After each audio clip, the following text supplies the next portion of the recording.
Ставим сироп на плиту и варим примерно до 127-129 градусов. Сироп, напоминаю, можно переварить, превысив 132 градуса. То есть переваренный сироп уже в дело не идет, нужно сварить новый. Пока варится сироп, мы готовимся к взбиванию. У нас чистая мисочка обезжиренная. Здесь у нас 75 грамм белков. Ручной миксер с чистыми обезжиренными венчиками.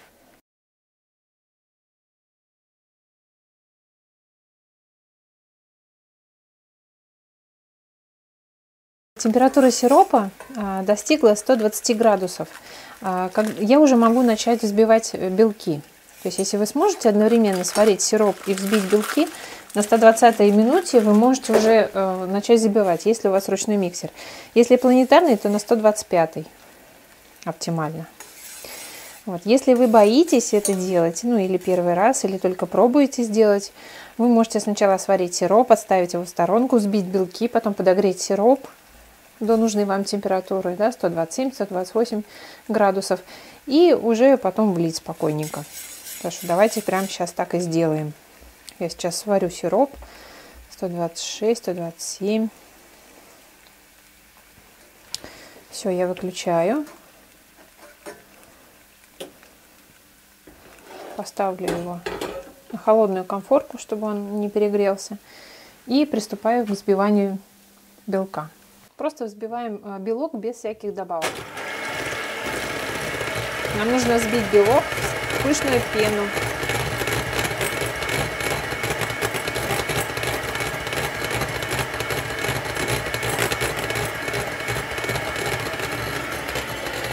В белках есть одно но. Вам нужно поставить миску недалеко от вашей плиты, чтобы вы не прерывали взбивание. То есть в нужный момент, когда белки уже почти взбиты, вам нужно дотянуться до сотейника, поставить его снова на огонь, довести снова до температуры 127, 128 и 129 градусов и взять его и начать вливать в белки. То есть прекращать взбивать мы не можем, потому что белки этого не любят, у них ломается структура, и крем потом может потечь. Просто из-за такого пустяка.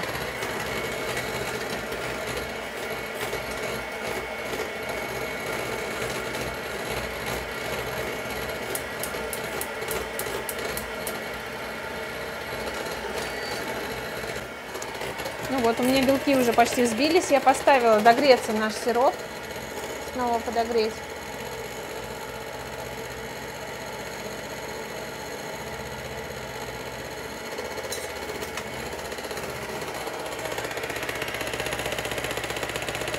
И начинаю вливать тонкой струйкой.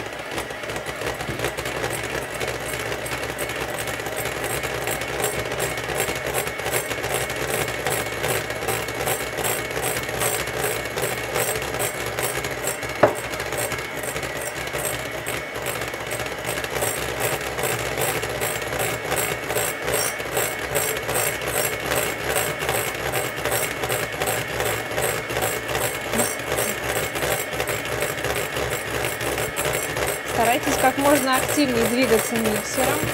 Небольшая тренировочка, фитнес.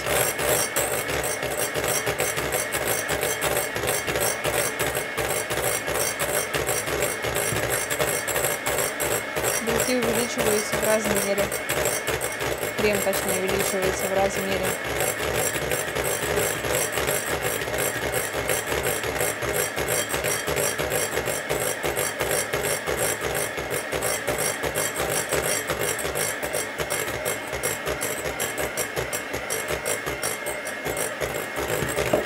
Все, мы влили весь сироп, и теперь самое главное. Давайте захватим, тут есть белки, которые не смешались с сиропом. Мы взбиваем после того, как добавили наш сироп, 10 секунд. Вот уже 10 секунд прошли. Все, и я достаю венчики. Миска горячая. Наш крем готов. Самое главное его не перевзбить, потому что пока кристаллики сахара горячие, мы их можем еще взбивать, а потом, когда они остывают, мы начинаем ломать текстуру. Поэтому после добавления сиропа. Взбиваем 10 секунд и прекращаем взбивание. Крем очень хорошо держит форму. Смотрите, какой он вязкий. Так и хочется скорее из него что-нибудь сделать. Он пышненький, хорошо лепестки держит. Я из него цветочки, помню, сделала и думала, сколько, интересно, они в холодильнике продержатся. У меня стояли полмесяца цветы в холодильнике. И хоть бы что. Прекрасно держит форму. Это белково-заварной крем, который мы взбили ручным миксером. А это цветочки из этого же крема, который мы взбили планетарным. Сейчас мы сравним, есть ли у них отличия.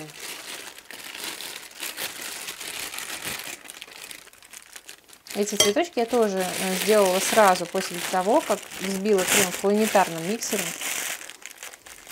И эти цветочки я тоже делаю сразу, как только взбила крем ручным миксером. Делаем розу, насадка 125К.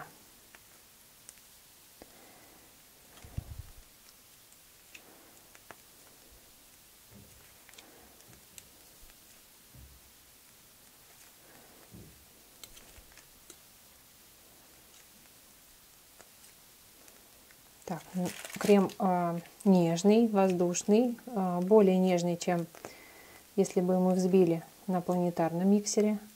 То есть на планетарном миксере он поплотнее. Когда крем плотнее, легче регулировать лепесточек.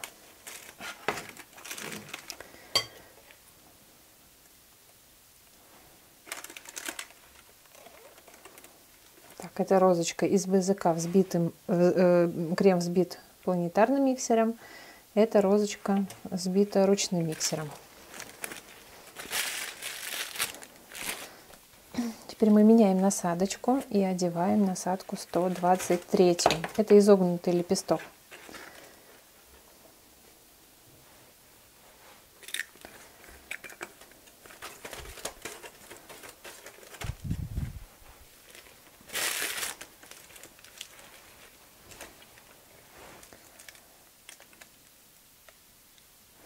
Делаем пион.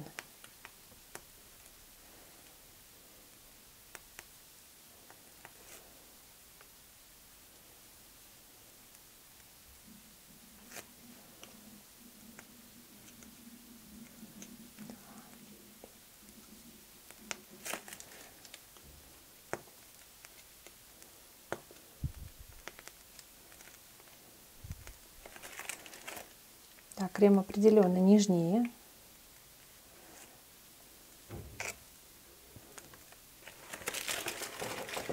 Но он хорошо держит форму. То есть можно, например, погуще сварить сироп, чтобы крем был поплотнее, так как мы взбиваем ручным миксером. Да? Например, довести его до 129 градусов, чтобы сам сироп был плотнее, соответственно, и крем будет плотнее. И тот недостаток, что мы руками взбиваем медленнее, чем миксер взбивает, можем как бы скорректировать вот этот момент.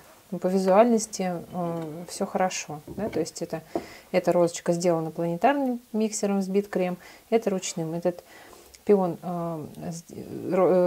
крем взбит планетарным миксером, этот пиончик крем взбит ручным миксером.